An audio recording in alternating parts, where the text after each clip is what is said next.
Shalom, puji Tuhan. Kita bersyukur pada Tuhan buat kasih karunia-Nya yang mengizinkan kita boleh bersekutu bersama dalam kebenaran firman Tuhan. Mari sebelum kita merenungkannya, kita berdoa bersama-sama. Terima kasih Tuhan, kami bersyukur padamu buat kesempatan ini. Kami berdoa kiranya dalam waktu yang ada ini, Roh-Mu yang kudus yang menuntun kami, supaya dalam keterbatasan kami dimampukan mengerti. Kami berdoa kiranya kami boleh dihibur, kami boleh dikuatkan, kami boleh ditegur, kami boleh dibentuk oleh kebenaran firman Tuhan. Tuntun kami berdoa. Dalam nama Tuhan Yesus, haleluya, amin. Puji Tuhan, kita bersyukur Tuhan memberikan kesempatan kepada kita untuk kita boleh bersekutu dalam firman-Nya. Kita sampai dalam Filipi pasal yang kedua dan sekarang kita mau baca ayat yang pertama. Dalam Filipi pasal yang kedua di ayat yang pertama dikatakan, jadi karena dalam Kristus ada nasihat, ada penghiburan kasih, ada persekutuan roh, ada kasih mesra dan belas kasihan. Dikatakan di sana hal-hal yang ada di dalam Kristus, di dalam iman percaya kepada Kristus.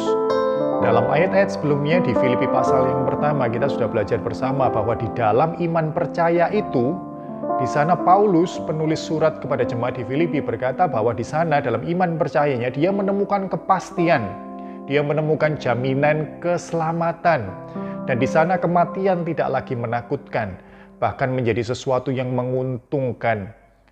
Dan jika Tuhan berkata belum waktunya, engkau masih harus tinggal di dunia, dalam Kristus pun, dalam iman percaya kepada Kristus pun, Paulus menemukan alasan untuk tetap tinggal. Paulus menemukan sesuatu yang harus diperjuangkan dalam hidup yang masih diberi oleh Tuhan ini.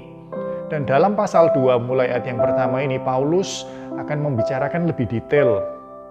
Dalam Kristus ini ada apa sih?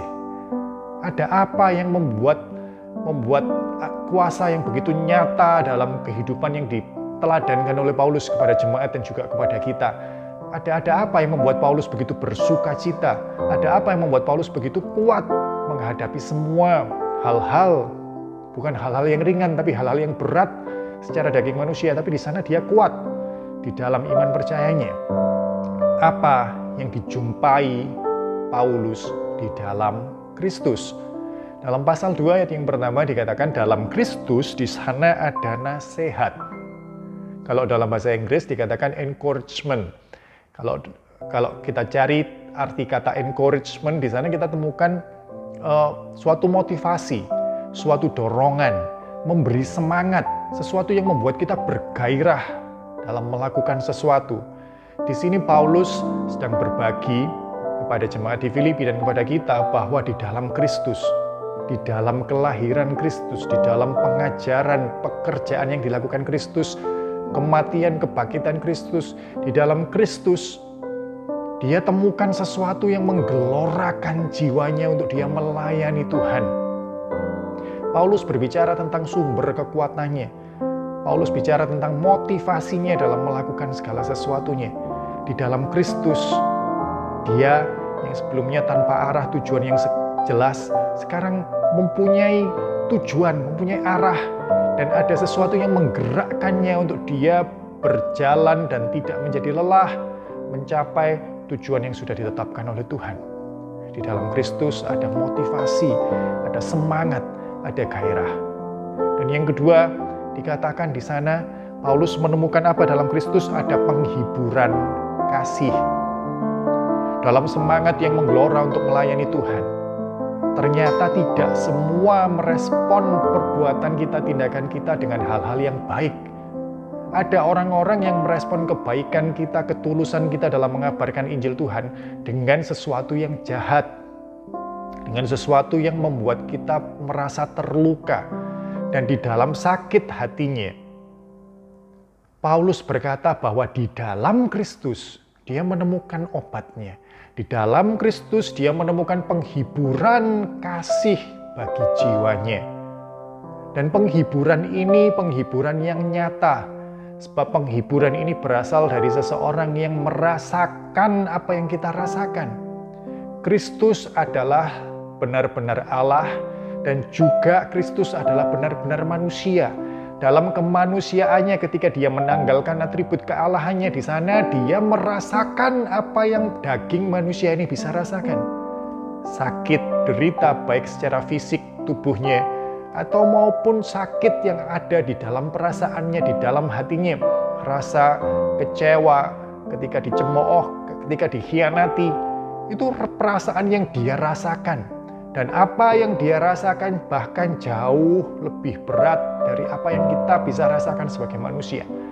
Dan dia yang merasakan derita kita, dia senantiasa ada untuk menghibur kita, memberi kekuatan kepada kita. Itu yang Paulus temukan di dalam Kristus. Ada semangat, yang pertama tadi ada semangat, ada nasihat, dan juga ada penghiburan. Kala kita kecewa, kala jiwa kita ini disakiti oleh sesama, ada penghiburan di dalam Kristus, penghiburan dari Dia yang turut merasakan derita kita. Dan tidak berhenti di situ, kemudian dikatakan ada persekutuan roh. Ini jawaban bagi orang-orang yang merasa kesepian dalam hidupnya.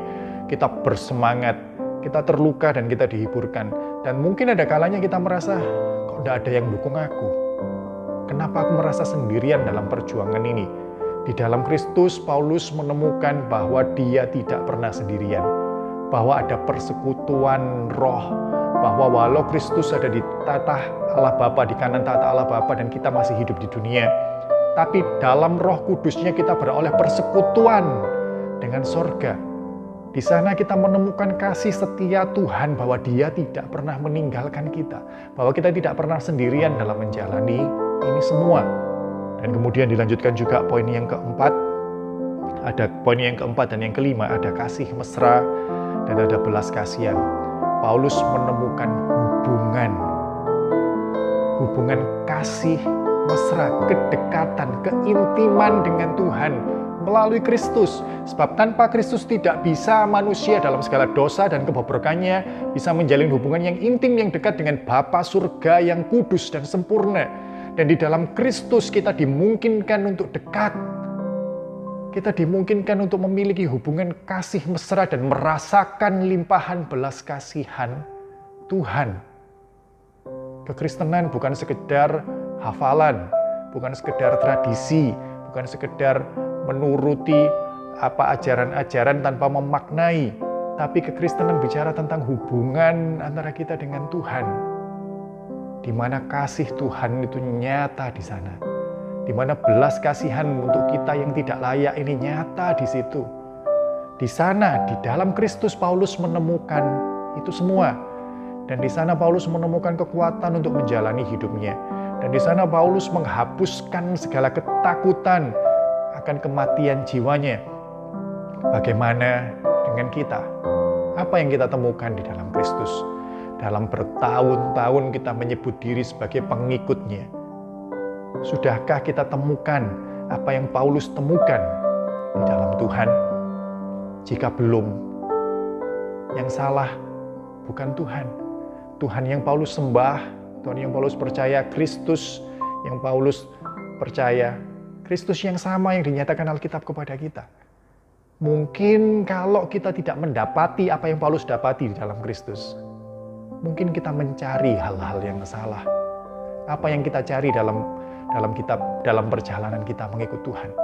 Jika Tuhan menyediakan nasihat, penghiburan, Tuhan menyediakan persekutuan, kasih mesra dan belas kasihan, tapi kita tidak menunjukkan mata kita, pandangan kita terhadap hal itu semua. Kita mengikut Tuhan dan memandang kepada berkat, kekayaan, kedudukan, kehormatan, dan hal-hal kenikmatan dunia lainnya, maka kita tidak akan bisa menemukan hal-hal mulia yang ada di dalam Kristus. Mari kiranya kita fokuskan pandangan kita kepada Kristus, kepada besarnya karya salibnya, pengorbanannya, kasihnya kepada kita, dan kiranya kita temukan di sana kekuatan. Kita temukan semangat, gairah dalam menjalani hidup ini, dalam melayani Dia. Kita temukan penghiburan saat kita terluka. Kita temukan persekutuan. Kita temukan hubungan yang dekat, kasih yang mesra, dan limpahan belas kasihan Tuhan dalam hidup kita. Kiranya Roh Kudus yang menuntun kita senantiasa. Mari kita berdoa. Terima kasih Tuhan, kami bersyukur kepadamu buat firman-Mu. Tuhan mengingatkan kami betapa banyak hal-hal yang mulia yang ada di dalam Kristus, di dalam nama Yesus. Kami berdoa kiranya Roh yang Kudus yang membuka mata kami untuk kami boleh melihat dan merasakannya, mengalaminya dalam hidup kami. Kalau selama ini kami mengikut Kristus dengan mengarahkan pandangan ke arah yang salah, tolong kami Tuhan, kembalikan kami kepada fokus yang benar dalam mengikut Engkau, supaya di sana kami menemukan kuasa yang besar, di sana kami menemukan kekuatan, semangat, gairah, di sana kami menemukan pemulihan, penghiburan bagi yang terluka, di sana kami menemukan persekutuan bagi jiwa yang kesepian, di sana kami menemukan kasih mesra, hubungan yang intim dengan Tuhan Sang Pencipta, dan belas kasihan yang dicurahkan melimpah bagi kami yang tidak layak dan hina. Terima kasih Tuhan, cukuplah itu bagi kami untuk kami menjalani hidup kami, cukuplah itu untuk menjadi keyakinan kami bahwa surga pasti tersedia bagi kami. Terima kasih Tuhan, kami bersyukur kepadamu. Di dalam nama Tuhan Yesus kami berdoa. Amin. Puji Tuhan, Tuhan memberkati.